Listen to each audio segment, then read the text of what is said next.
Nagets nyo ba yung video? Kung gagawin ngayon yan dito, mukhang lahat tayo, hindi tayo makakapasok sa kaharian ng Diyos. Amen? So, in-explain doon, Lord, ay ginawa ko naman po lahat, gumawa naman ako ng kabutihan.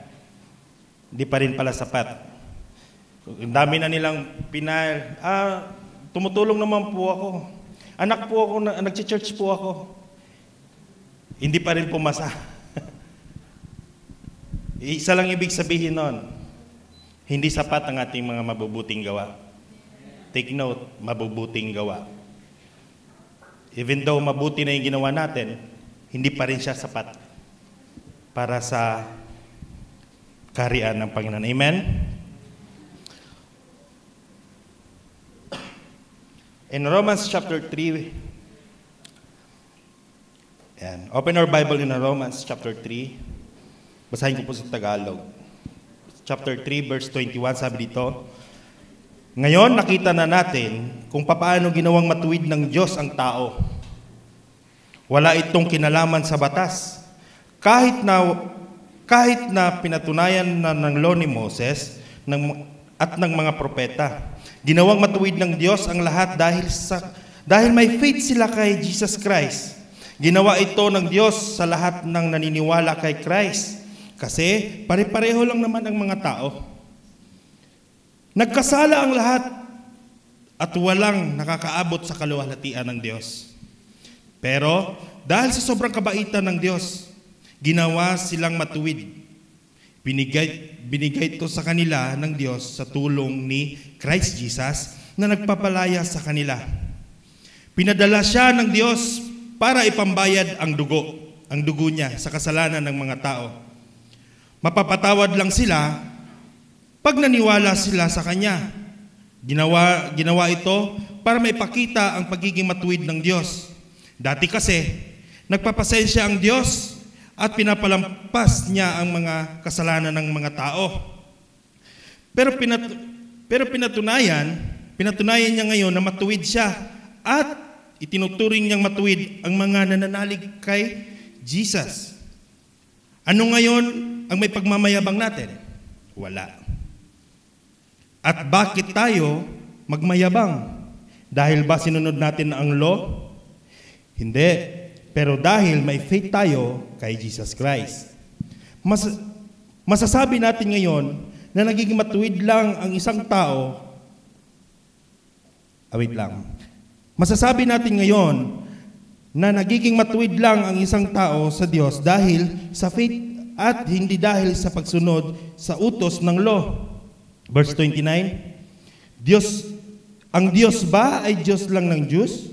Di ba Diyos din siya ng mga Gentiles?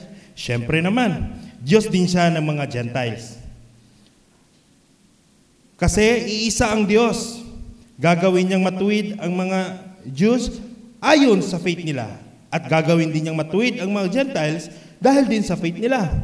Ibig sabihin ba nito, binabaliwala natin ang law dahil sa faith? Siyempre hindi. Actually, mas pinapatibay pa natin ito.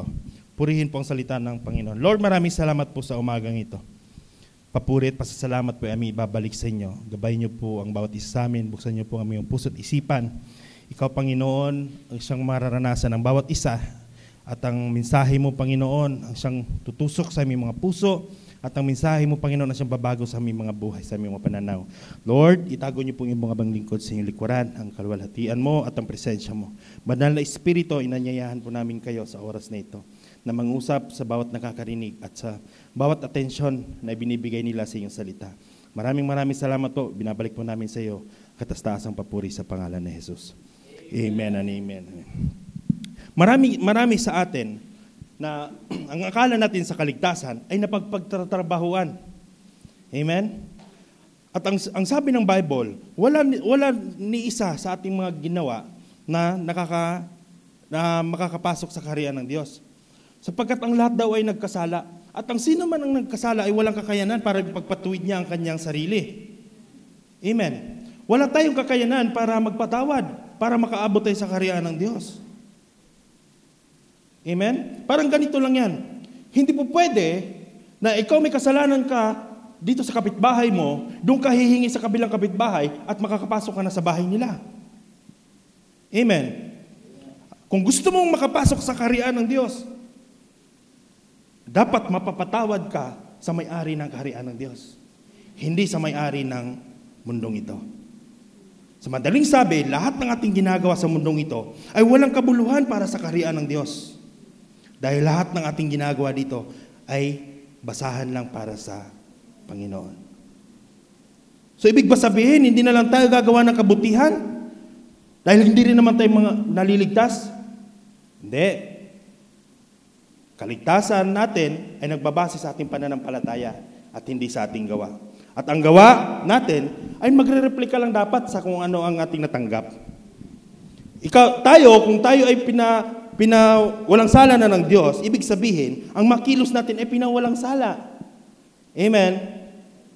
So, kung ang kaligtasan pala ay sa pamamagitan ng pananampalataya natin kay Jesus, sa madaling sabi, si Jesus lang ang tanging daan. Amen?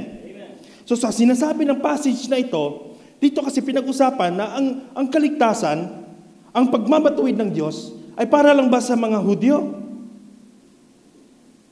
Hindi. Kabilang din ang mga Gentiles. At ang mga Gentiles ay kasama tayo doon. Yung mga hindi Hudyo, kasama po tayo sa mga Gentiles. Kasi, noong unang panahon, dapat ang mga Diyos lang ang naliligtas. Dahil sila lang ang may karapatan doon sa Diyos na yon. But, dito sa passage na ito, pinatunayan na ang kaligtasan ay para sa lahat. Sabihin mo sa katabi mo, ang kaligtasan ay para sa lahat.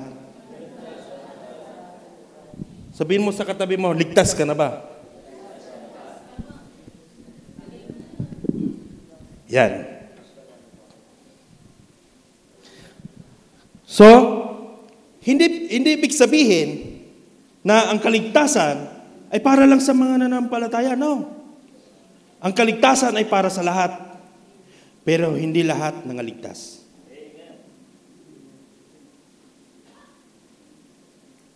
Tama ba? Kung ang kaligtasan ay para sa lahat, bakit hindi lahat nangaligtas?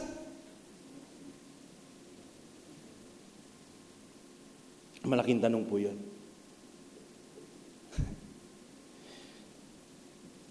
So, dahil sa passage na ito, pag-aaralan natin yan, paano maligtas ang tao. Amen. Bakit hindi sapat ang ating gawa para maligtas? Bakit hindi sapat ang ating gawa para maligtas? May idea ka? Bakit po hindi sapat yung aking gawa? Mabuti naman po yung gawa ko. Unang-una, kaya hindi nagiging sapat ang ating mga gawa. Dahil ang tao ay likas ng makasalanan. Ang tao ay likas ng makasalanan. Kahit sobrang bait ng tao na yan, pag umabot sa sukdulan yan, lalabas at lalabas yung pagiging makasalanan niya. Balita dito, balita doon. May nakapatay. Anong sabi ng pamilya nung pumatay? Ang bait naman, ang bait. Di ko sukat akalain na magagawa niya yan. Kasi ang bait-bait ng taong yan. Ibig ba sabihin, yung pagiging tao natin, pagiging likas na makasalanan, pwedeng tabunan ng mabubuting gawa? Hindi. Kasi ang tao ay likas na makasalanan. Tayong lahat ay likas na makasalanan. Ano sabi ng verse 9? Ano ngayon ang masasabi natin? Ng tao, na tayo bang mga Hudyo ay talagang nakakalamang sa mga hindi Hudyo? Hindi. Sapagkat pinapaliwanag ko na ang lahat ng tao ay makasalanan, Hudyo man o hindi. So ang lahat ng tao ay makasalanan, Hudyo ka man o hindi. Ang Hudyo ba ay kaya ligtas? Yes. Ibig ba sabihin dahil iniligtas sila, hindi sila makasalanan? Makasalanan sila. Sapagkat tayong lahat ay likas na makasalanan. Bigyan ko po kayo ng example. Sino dito yung may mga anak? Huwag mong turuan yung anak mo, pero ang galing yan magalit. Tingnan mo yung mga bata sa lansangan, hindi mo tinuruan magmura, ang gagaling magmura. Likas sa kanila yon. Likas sa kanila ang kasalanan. Likas sa tao ang kasalanan. Nagagawa ng tao yan. Minsan may maririnig ka, mga naglilingkod na sa Diyos, nakakagawa pa ng kasalanan. Yung ibang mga pastor pa, nakakagawa pa ng kasalanan. Kasi likas sa ating mga tao ang kasalanan. Ang aso, kahit hindi mo turuan tumahol yan, Pagdating ng araw, tatahol at tatahol yan. Ang ibon, kahit hindi mo turuan lumipad yan, darating at darating ang panahon, lilipad at lilipad yan. Ang tao, kahit hindi mo turuan ng kasalanan, darating at darating, nagkakasala yan. Bakit? Dahil ang tao ay likas na makasalanan.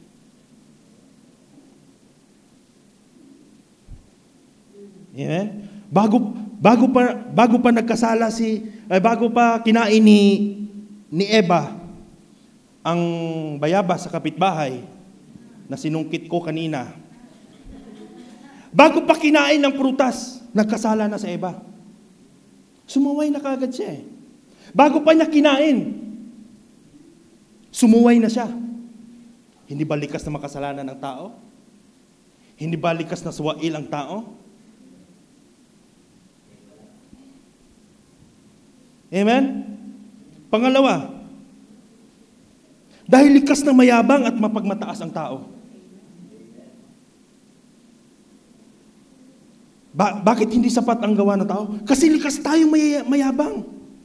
Pag meron tayong nagagawa, pinagmamayabang kaagad natin. Dugo at pawis ko ang binuhos ko dyan para makapundar lang ng mga bagay na yan.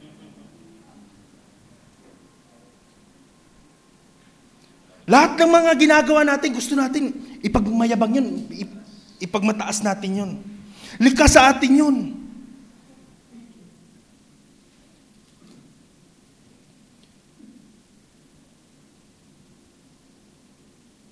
Mali ba na magmayabang tayo? Hindi naman mali yun Pero hindi nabibigyan ng kalawalatian si Lord. Tingnan mo paano magmayabang ng tao. Ako niyan Ako may gawa niyan. Ako. Lahat ng ginagawa niya na napapuri papunta sa kanya, ibig sabihin, nagmamata siya. Kaya hindi nakakaabot Kaya kapos. Ano sabi ng verse 23? Ang lahat ay nagkasala at walang sino mang umabot. Ginawa ko naman ang lahat, ngunit kulang. Walang nakakaabot. Walang pagpamayabang. Dahil ang tao ay likas na mayabang. Tingnan nyo ang tore ni Babel. Likas sa tao ang magmayabang. Anong sabi? Gagawa tayo ng tore. Nang sa ganun, makita ng mga tao na nagawa natin ito. Hindi nabibigyan ng kalawalatian ng Diyos. Hindi nakakarating sa kaharian ng Diyos. Kinapos, yung tore daw na aabot hanggang langit, kumapos pa rin. Hindi umabot ng langit. Yung mga in-invite mo ngayon, kinapos lang yan, kaya hindi umabot.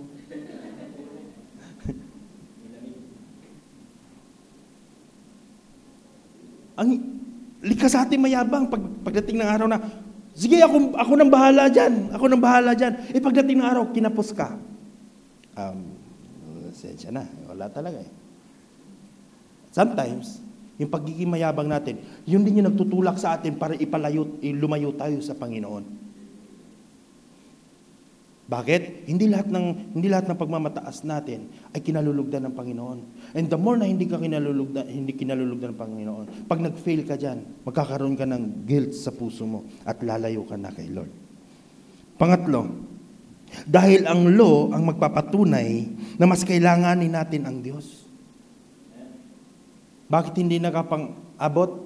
Dahil sa law na pinipilit natin, na hindi natin naisip na yung law pala na yun, yung batas pala na yun, ginawa yun, hindi para maligtas ang tao. Pinipilit natin gawin yung law para maligtas ang tao. Pero hindi natin alam na ginawa pala ang law na yun, hindi para maligtas tayo, kundi makita natin na makasalanan talaga tayo. Amen. Ginawa ang batas, ginawa ang commandments, nang ipamukha sa atin na kahit na anong gawin natin, hindi natin kayang sundin ang batas na yon. At ma-realize natin na makasalanan niya talaga ako. Hindi ko nagagawa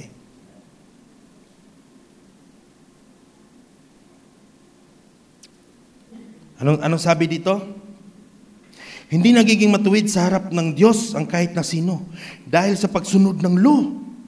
Kasi ginagawa ng law, pinapaalam lang sa atin na nagkasala tayo. Yan yung sabi ng verse 20. Anong ginagawa na ng law, ng batas? Ipaalala lang sa atin. Medyo tinamaan ka. Di ba bawal magnakaw? Kinaano mo kagad yung law. Bawal magnakaw. Parang pinapaalala lang, bawal yan. Bawal yan. Pinapaalala lang sa atin yon. Pinapaalam lang sa atin na nagkasala tayo. Ibig sabihin ba nito, sa verse 31, sabi niya, ibig ba sabihin nito, binabaliwala natin ang law? Hindi natin babaliwalain ng law, kundi pinagpapatibay lang nito na mas kailanganin natin si Kristo. The more na tinatapos natin yung law, mas inaano pa rin natin sa sarili natin na, kaya ko to. Hindi nga eh. Sino dito hindi nakapagsinungaling? Yun na lang yung pakiusap ko. Kung huwag kang magsinungaling, hindi natin magawa. White lies man yan, o anumang kasinungalingan yan, sinungaling pa rin. Kumusta po kayo? Okay lang. Pero totoo din naman eh. Ba't wala po kayo nung linggo? Okay ka lang? Okay lang ako. Hindi naman totoo yun eh. Kaya nga wala ka kasi may something. O di ba? Likas na mga kasalanan ng tao. Yun na lang yung pakiusap ko, wag tayong magsinungaling. Hindi natin kaya.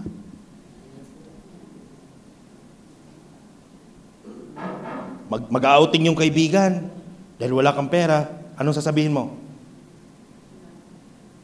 Sa'yo na lang, may lakad ako eh. Pero totoo, wala kang pera. Tama hindi? Likas sa atin yun. Pag may senaryo, gumagalaw kagad yung isipan natin and then magkikreate na kagad siya ng kasalanan. Yan yung neutral ground natin. Nandito kasi tayo eh. Amen? So, lahat tayo ay nagkasala. So, malinaw na ang ating gawa ay hindi sapat para tayo ay maligtas. So, dahil ang tunay na kaligtasan ay si Kristo lang. Amen? Amen. Amen. Bakit sa pamamagitan ng pananampalataya kay Kristo ang kaligtasan? Palagay mo, bakit sa pamamagitan ni Kristo? Baliktarin mo lang yung points number 1, 2, 3. Yun na yun. Pero dagdagan natin. Bakit sa pamamagitan ng pananampalataya kay Jesus ang kaligtasan? Number 1, dahil sa Jesus lang ang kaligtasan. Yan lang, simple lang. Bakit sa pamamagitan ni Jesus? Kasi sa Jesus lang ang kaligtasan. Anong sabi ng John 14:6? Sumagot si Jesus, ako ang daan, katotohanan at ang buhay. Walang makakapunta sa Ama kundi sa pamamagitan ko. Ano sabi ng Romans 3:23? Ang lahat ay nagkasala at walang makakaabot sa kaharian. Pagdating sa 14:6, ano sabi ng 14:6? Ako ang daan, ang katotohanan at walang makakapunta sa Ama kundi sa pamamagitan ko. Kung ikaw kinapos ka para sa kaharian ng Diyos, good news. May maganda akong balita sa iyo. Makakapunta ka na. Kanino? Sa pamamagitan ni Jesus. Si Jesus kasi yung nagiging gabay natin. Si Jesus yung magiging gabay mo papunta sa kaharian ng Ama, sa kaharian ng Diyos. Si Jesus lang, bukod tangi. Bakit kailangan ng pananampalataya kay Jesus? Kasi si Jesus lang talaga ang kaligtasan. Period yun. Si Jesus lang. Siya yung katotohanan, siya yung daan, siya yung gagabay sa atin papunta sa kaharian ng Diyos. Ang sabi ng Romans 6:23, 3:23, sabi niyan, lahat tayo nagkasala. Hindi tayo nakakaabot. Doon hindi ka umabot. Pero pagkasama mo si Lord, abot na abot ka na. Wala kang ibang gagawin kundi sumampalataya kay Kristo na kaya niyang gawin lahat para makaabot ka sa kaharian ng Diyos. Bakit ka nag-i-invite? Eto na nga eh. Kasi nga ang gawa, hindi nakakaligtas. Kaya ka nag-invite na malaman nila na may Kristo na kayang magpaabot sa atin sa kaharian ng Diyos. Sino gusto pumunta sa kaharian ng Diyos? Amen. Sabi ng iba, pinapauwi po ko na maaga ni Mama eh. Hindi po muna ngayon. Gusto nating makapunta sa kaharian ng Diyos. At good news, si Jesus Christ lang ang tanging daan. Pangalawa, dahil si Jesus lang ang matuwid sa harap ng Diyos. Bakit si Kristo lang bakit kailangan natin sumampalataya sa Kanya? Dahil ang ating buting gawa ay hindi karapat-dapat sa harapan ng Diyos. Sobrang baluktot, lahat ng katuwiran natin dito baluktot sa Kanya.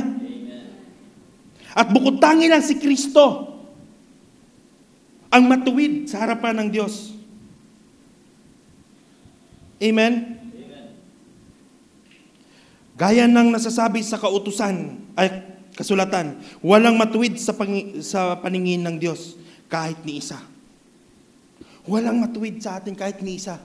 Pero si Kristo lang ang bukod tanging makakaabot sa kaharian ng Diyos. Nakita niyo yung palabas kanina? Yung video kanina? Hindi tayo karapat-dapat lahat. Pero pag sinamahan ka ni Jesus Christ, hindi ang mabubuti mong gawa ang titingnan ng Diyos, kundi yung tumubos sa'yo. Kundi yung tumubos sa atin. Yun yung titingnan, hindi titingnan yung mabubuti mong gawa. Kundi ang titingnan niya, yung tumubos sa atin. At alam mo ba ang pinagtubos sa atin? Dugo ni Kristo. Madali sabi, buhay ang pinambayad sa atin para ka lang makarating sa kaharian ng Diyos. Kaya huwag kang magtaka kung ang tao pag naglingkod, buwis buhay. Kasi ang taong pinaglaanan ng buhay, kaya maglaan ng buhay para sa Panginoon. Naintindihan natin na pinaglaanan tayo ng buhay. Pinagsakripisyuhan tayo ng buhay ng Diyos. Huwag nating ipagkait na ang buhay natin, kaya nating ialay sa Diyos. Ang bukod tangi lang kayang iligtas ng Panginoon, yung kayang mag-alay ng kanyang buhay para sa Panginoon. Bakit? Hindi mo naman tatanggapin si Kristo kung hindi mo ialay buhay mo eh. Hindi ka naman mananampalataya sa Kanya kung hindi mo ialay yung tiwala mo eh.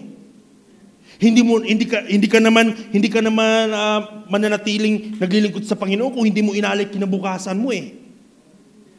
Bakit hindi mo na inaalala ang kinabukasan mo? Bakit sigurado ka sa kinabukasan mo? Kasi inalay mo yung kinabukasan mo sa Panginoon eh. At lahat ng mga inalay mo sa Panginoon, hindi mababaliwala yan.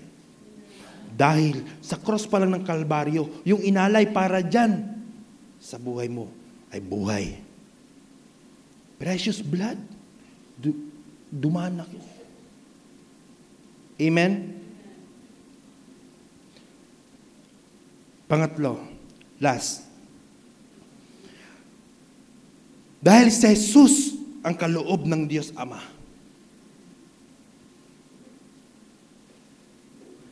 Alam niyo ba, isa sa nakaka-overwhelm na sitwasyon, yung bang tipong, dahil si Jesus kasi yung kaloob ng Diyos eh. Para maligtas ang tao. Sino nakapanood nung video nung bata na nalaglag dun sa kanal? Walang pagdadalawang isip, tumalon ka agad eh. Di alam kung anong meron doon sa ilalim, baka may nakatarak na bakal doon eh, di ba? Walang bumaba. Si Kristo walang, bumaba ka doon kasi makasalanan ng tao. Ikaw lang talaga magiging daan. Walang kesyo. Alam niyo ba nag-pray pa si Jesus? Sabi, Lord, nakita niya yung sasapitin niya doon sa cross ng kabag. Kung pwede lang, alisin mo itong pangitain ito. Alisin mo itong sitwasyon na ito sa akin. Pero naisip niya, paano yung mga tao? Pero dahil ang kalooban mo, Panginoon, ang kalooban mo ang masusunod. Ang kalooban mo ang masusunod. Lahat ng ginagawa niya yung kalooban ng Panginoon. para lang sa kaligtasan nating lahat. Dahil si Jesus lang ang kaloob ng Diyos Ama. Regalo sa atin. Kaisa-isang anak. John 3:16. Sapagkat kayo na lamang ang pag-ibig ng Diyos sa sanlibutan.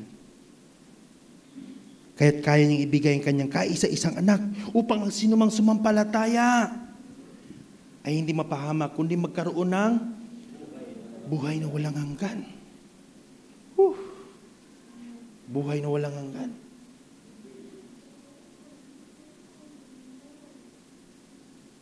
Buhay na walang hanggan.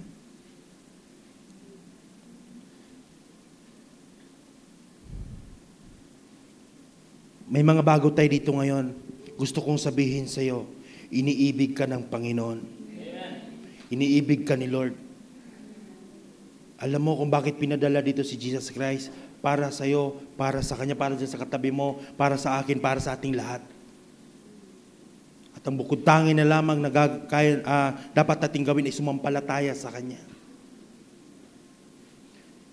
Napakabuti ng Panginoon, amen. Napakabuti ni Lord.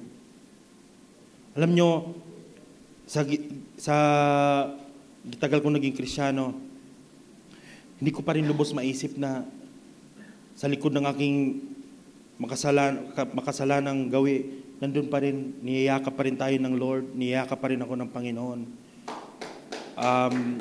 Binibigay pa rin niya yung mga pangangailangan, hindi pa rin siya nagkukulang. Mas pinupromote ng Lord. Mga amazing things na lang talaga yung nararanasan ko ngayon. Hindi magkukulang si Lord. Pag si Jesus ang pinapasok mo sa puso mo, minsan hindi mo mararanasan ang kakulangan. Sapagkat si Jesus Christ lang sapat na. Si Jesus Christ lang sapat na. Lahat ng inaalala mo, sabi ng Matthew 6:33, di ba? Lahat ng inaalala mo, pagkain, damit, o ano pa man yung inaalala mo. Hanapin mo ang tunay. Seek ye first the kingdom. Hanapin mo ang kaharian ng Diyos. Unahin mo ang kaharian ng Diyos. Madaling sabi, unahin mo, patirahin. Dito si Lord. And all these things, lahat ng mga pinag-alala mo, pagkain, lahat yan susunod na lang yan. Amen. Amen.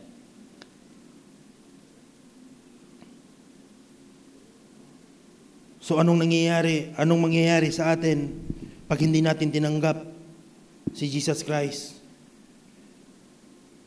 Anong mangyayari sa atin? Anong sabi ng John 3:17? Tuloy po natin para makita natin.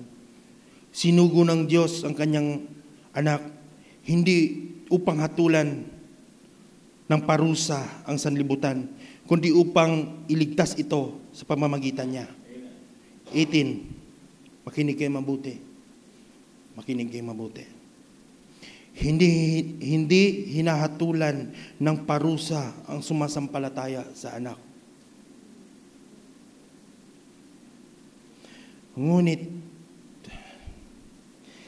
hinatulan na ang hindi sumasampalataya.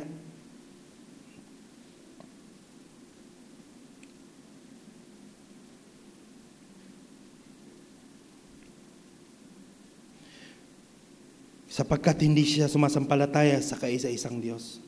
Ang nakakalungkot na bagay ngayon,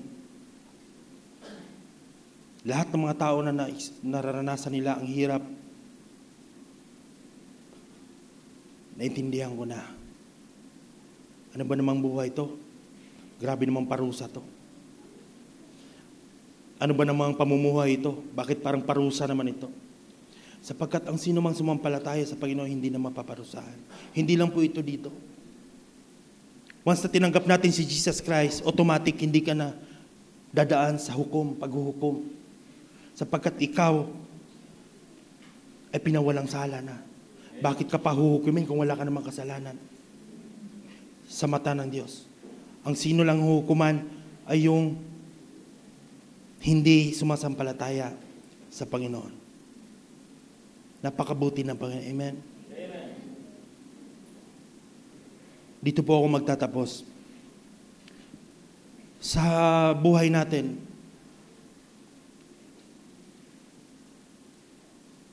Marahil, bilib na tayo sa sarili natin, sa mga gawa natin. But alam nyo ba, kung bakit tayo nakakaranas ng kung ano-ano mga bagay dito sa mundong ito? Isa lang naman ang punto eh. Makita natin ang kaluwalhatian ng Panginoon. Mas maintindihan natin na mas kailangan natin ng Diyos. Ikaw ngayon na nakaupo ka dyan ngayon,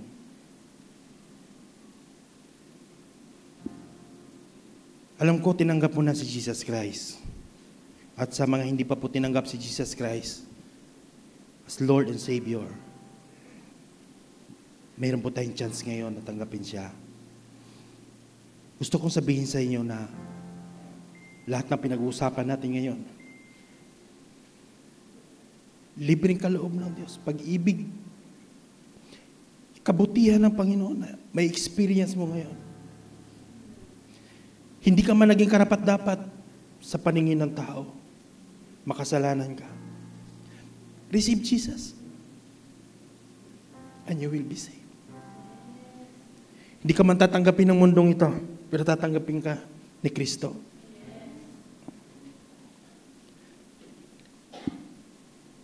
Hindi ka pabigat.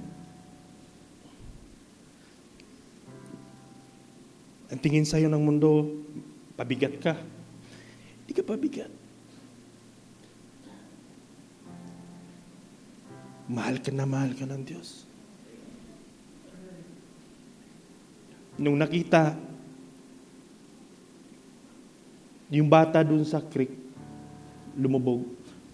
Alam mo yung unang-unang tumalon doon, yung pala yung tatay. Buwis buhay. Pero ang nakapagligtas sa anak niya, ibang tao. But alam nyo ba, na mali yung nabigyan nila ng honor?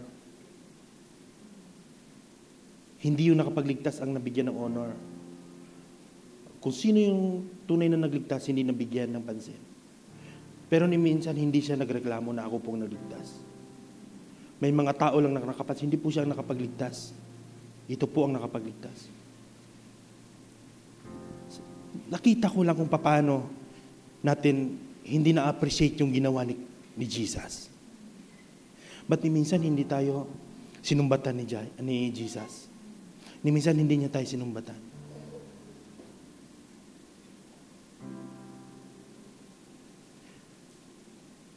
Bagkus, ang gusto kong may parating natin ngayon, kung ngayon, ano mang natanggap mo, ano mang nararanasan mo ngayon, ibalik natin ang papurit pasasalamat sa Panginoon. Karapat-dapat si Jesus, karapat-dapat si Jesus na mabigyan ng papurit pasasalamat. Ano man ang tingin sa iyo ng mundong ito,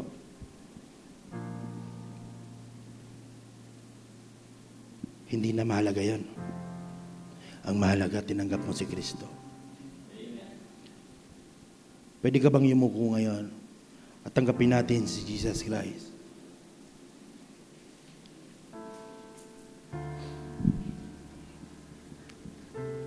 Pwede kang sumunod sa maiksing panalangin. Panalangin ng pagtanggap. Panginoong Diyos, maraming salamat.